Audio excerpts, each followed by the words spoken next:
Good day, guys, and welcome back to How to Do It, otherwise known as How to Do IT. Okay, so today what we're going to do is that we're going to guide you as through how to set up Windows Server 2016. And as you can see, I'm making use of VMware, the workstation, as a virtual machine which I'm setting up. Okay, so basically the most basic things that we want to know in setting up Windows Server 2016 is that it's basically the same setup as setting up Windows Server 2012 or Windows 10 as like I have on a local machine here.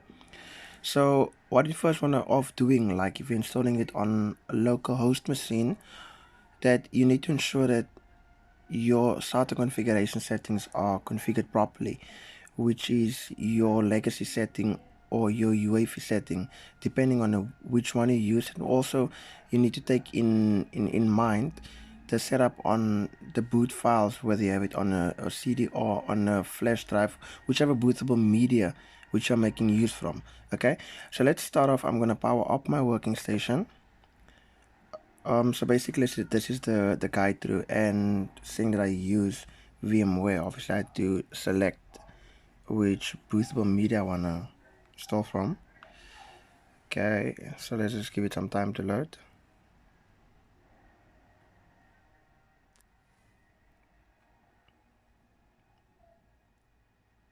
So okay, the setup is still just starting. So it's gonna take a few minutes, shouldn't take that long. It's a new fresh setup. And then afterwards, once we have set up Windows Server 2016, then you can then create your admin accounts. You can activate your license, and then you can set up your Active Directory, create your domains and stuff. Okay, so now we're going straight. Seeing that this is a newly created partition, it's gonna go straight.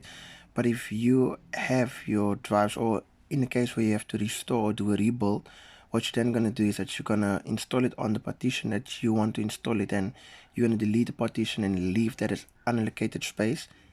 Then you will obviously then load your Windows on that one. Okay, so once this Windows is completed, and what you guys can also do, you can also go and subscribe to my channel. We'll be posting each day new videos on certain topics in IT. Like our next up and coming video will be as to how to set up virtual RAM for those who do not have the condition perhaps, or you do not want to go and buy a physical RAM for your machine, whereas we're going to use the virtual RAM. And what you guys can also do is that like and subscribe to the page for you to be able to stay up to date to new videos, and as well for us to be able to spread the page and to be able to help others more. Okay, so it's loading 43%, so it should go quite fast in a bit.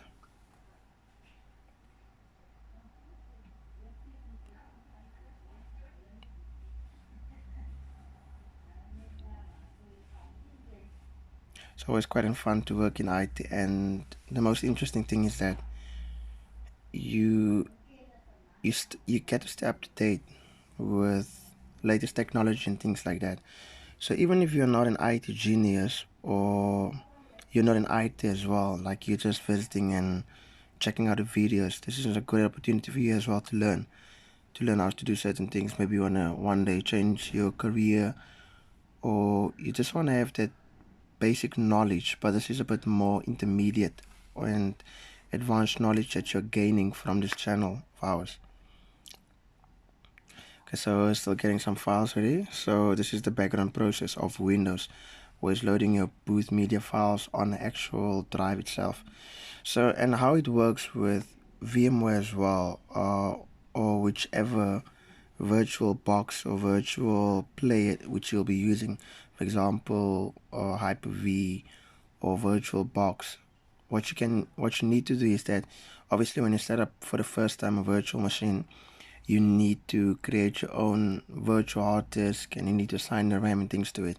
So the minimum requirements to install Windows 10 would then be to have at least, sorry, I meant Windows Server 2016 was then to have a total of 11 gigs of storage available for you to be able to load on your operating system. And obviously the requirements as well, the RAM standards and things like that. Okay, so we're almost getting there.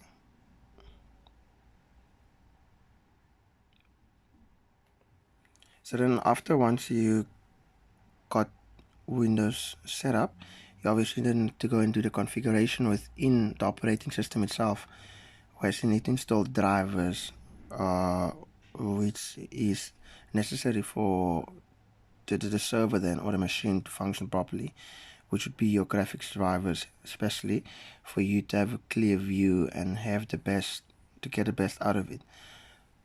But setting up drivers for a virtual machine is not that necessarily so, because the thing is that you'll basically just use it as a virtual machine to only fulfill the purpose that you want it to be up. Like, for an example, if it's a server that is going to run the domain, obviously you will run it from a local machine to get your network and run from, but you can also set up a virtual machine for web-based server that you may be running. Maybe if you want to run a video streaming server or something like that, then you can use that to set up the virtual machine which you're using for. Okay, so now our virtual machine is going to restart. This is basically one of the normal processes of Windows, so it needs to do that restart for it to complete the configuration on it. So it should be back up in a few minutes. Okay, so there we're starting again. And yeah, guys, you can also, as you can see, this is a non-commercial version of VMware that I'm using. So it was just for the setup purposes of this video as to how to set up Windows Server or whichever operating system you would like to install. So basically on the site we are mainly focused on Windows platforms, but we'll be able to touch on a couple of Apple devices here and there as well mobile setups and things like that as time passes by. Okay, so now Windows is starting, so it's getting the devices ready. So the first thing that we'll need to do is that we'll need to create our admin account. So by default, the local administrator account is disabled on Windows. So if you need to use the local administrator account, and afterwards you can log in, and through your computer management, you go into the users and groups, then you can enable your local administrator account. Okay, so we are almost getting up and ready.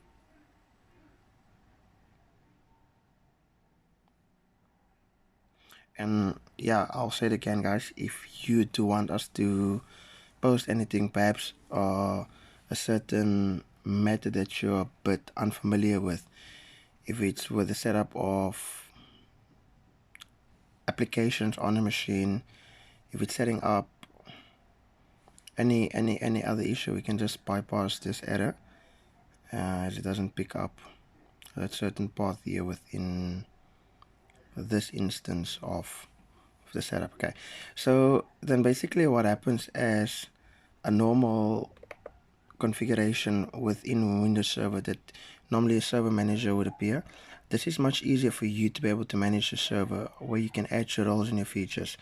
Okay, guys, so yeah, there you have it. There you have your Windows Server 2016 up and running. It has just been fresh installed.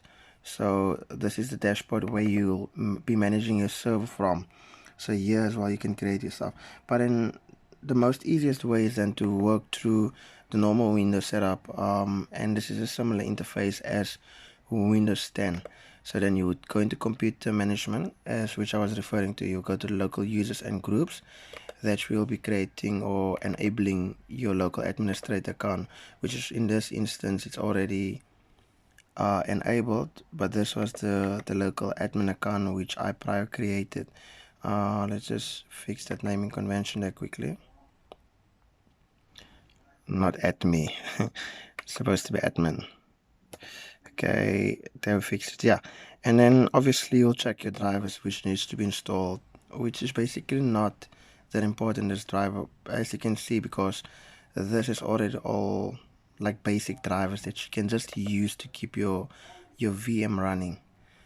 Seeing that it's not a physical host machine, you basically don't need to do any configuration or any installation of the drivers. So yeah, then in here you'll be able to manage your server. You can add your roles and your features, which is obviously just a wizard, a guide through, and it will just give you some kind of a prerequisites as to setting up a secure, strong password. Needs to be complex a bit. So this is basically just the next, which is just a GUI interface to make it everything much better. And obviously that gets the IP address that is assigned to the server. You can as well change the IP address. You can assign, in most cases, a local static IP address on your server, and then afterwards, as we would go by when we configure our DHCP on the server, our DNS, and as well Active Directory, then we'll be able to reserve it. Okay, so basically what you need to do then you need to select which of these features you would like to be installed in the machine. So in most needed cases we will need our DHCP server running to manage our IP addresses on a network that we'll create. We'll need a DNS server running to be responsible for the DNSs.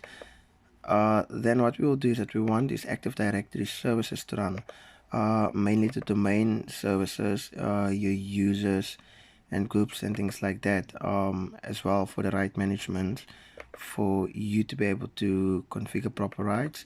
We also want a print server running perhaps from the server, but you can as well set up a different server which will just dedicate itself to the print server, as well here a web server that you can want to run from say perhaps another proxy server that you're running or willing to run. Okay, so let's just use this federation service as well, just for the security, for the authentication purposes.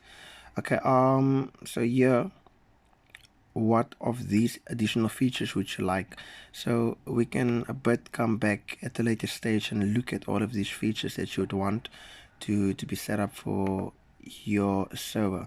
Okay, so then we'll just go and confirm that we want all of these services to run, and yeah, that will be basically configuring just our Active Directory. Then we will be installing this, and once your setup is completed, then you can then just proceed. Then from there you can proceed in creating your domain name, you can create your domain, you can create your forestry, and then you can basically go and configure users as well. So yeah guys, thanks a lot for watching, and please do subscribe to our channel for you to be able to stay up to date with more of our how to do it, better known as how to do IT videos. Yeah, enjoy the rest of your day guys.